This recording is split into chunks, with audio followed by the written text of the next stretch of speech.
সবুজে ঘেরা সুন্দর এক জঙ্গলে থাকত দুষ্টু আর মিষ্টি এক বানর। তার নাম টুকু। টুকু সারা দিন গাছ থেকে গাছে লাফাতো, হাসতো আর সবাইকে আনন্দ দিত। জঙ্গলে নদীর ধারে হাতি, হরিণ আর পাখিরা শান্তিতে বসবাস করত। হঠাৎ একদিন নদীর পানি কমতে শুরু করল।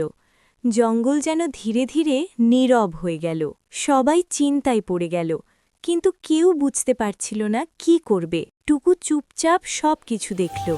তার ছোট্ট মনে জন্ম নিল বড় চিন্তা। হঠাৎ টুকুর মাথায় একটা দারুণ বুদ্ধি এসে গেল।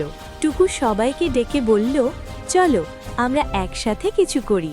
সবাই মিলে নদীর পাশে বাঁধ বানাতে আর সাহায্য করতে শুরু করলো। টুকু আর হাতি মিলে নদীর ধারে নতুন গাছ লাগালো। আকাশে কালো মেঘ জমল।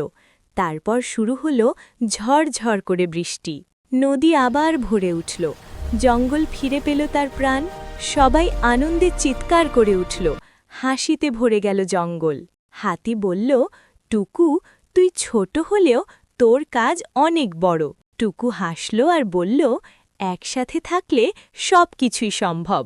একতা আর বুদ্ধি থাকলে ছোটরাও বড় পরিবর্তন আনতে পারে।